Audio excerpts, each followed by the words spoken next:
Namaskar, friends.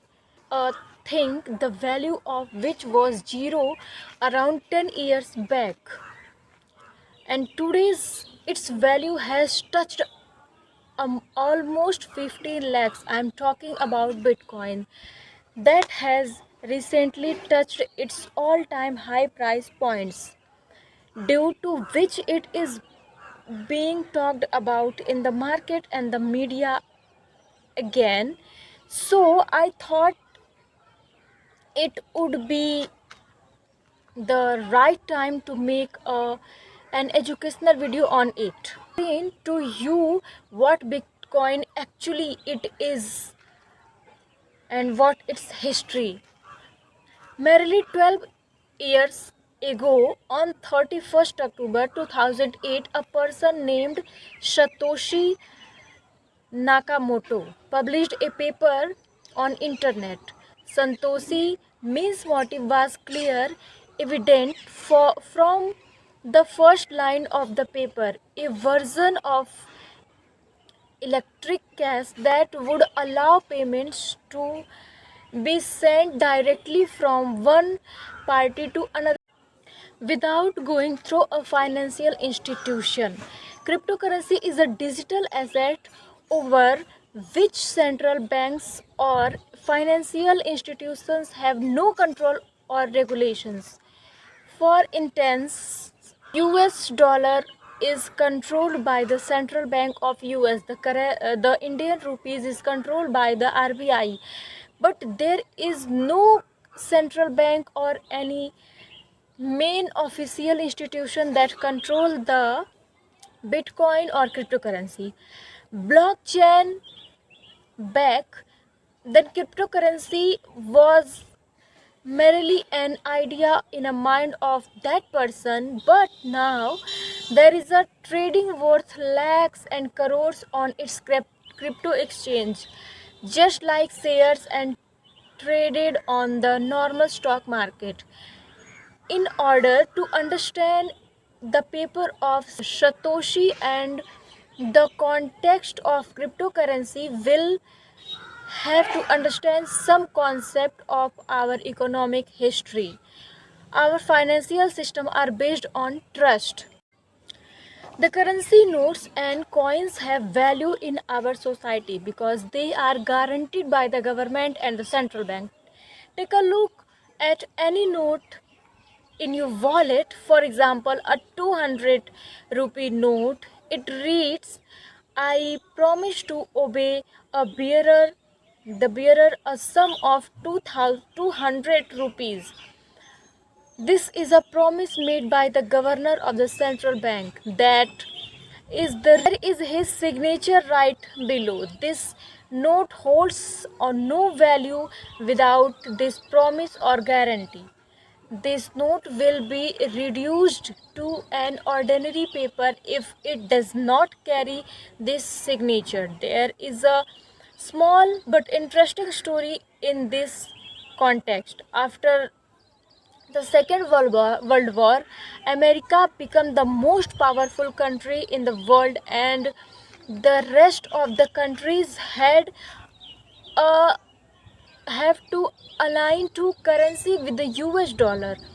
And what was the US dollar aligned with? Guaranteed by the reserve of gold or silver around in your pocket. The currency notes were printed for convenience, but US did away from this gold standard rule back in 1971. After that, the central bank of the reset of current countries could print their notes as per their wishes.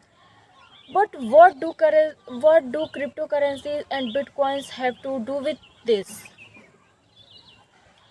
It helps to it's it helps you to guess the powerful, the government and the bank, especially the central bank of the country, the are as far as monetary policy is concerned, the face The fact of the matter is that when you deposit your money in the bank, you give the bank's permission to pay with that money. In one sentence, making use of these deposits, the bank give loans to companies and individuals. Satoshi imagined Bitcoin as an alternate financial system which would be the based on software technology and would be outside the control of third parties. You might be able to recall the global economical meltdown of 2008. Mega investment banks like Lehman Brothers has become the bankrupt. Cryptocurrencies were born right after that scenario. Bitcoin was the first to arrive, and then many other cryptocurrencies surfaced: Ethereum, Litecoin, the Ripple. In fact, the beginning of the year, more than 2000 cryptocurrencies were available on the internet. Let us move on the third point now. How does crypto technology work? If truth be told, in order to understand this, one need to have knowledge of advanced mathematical and computer science, which I don't have. But if you want to start investment or trading, then basic knowledge would be sufficient. Let us take the example of Bitcoin. There is the public account in digital form of all Bitcoins transaction. This is called a ledger. A copy of the ledger exists of all the system that uh, are the part of the Bitcoin network. Those that run this system are called miners. The job of the miners is to verify transaction. Say A has transferred 2 bitcoins to B's account.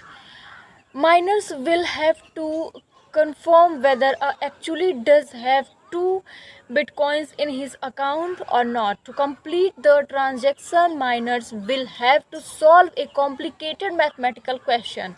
You might have studies about variables back in school. Every Bitcoin transaction has a unique variable. The job of the miners is to calculate it. It's not that they sit with a pen or paper to solve the questions.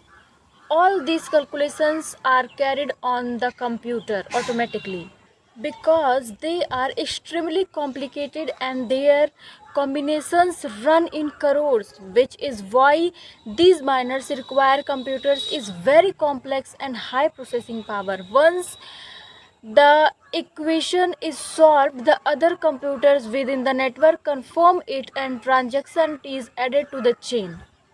A block of transaction get created and hence the technology is called blockchain. And what do miners get in exchange for this? They get the most valuable thing, Bitcoin. This system is called proof of work. The miners have to prove the computation of work they do in order to get awarded the bitcoins in return.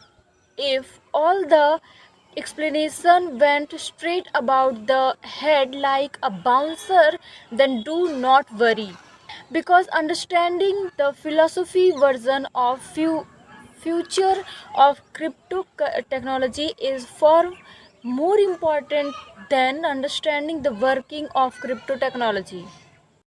Now comes the question of how to use cryptocurrency and bitcoins. It is extremely important to understand that we as well, because no one hand some people use bitcoins as an investment.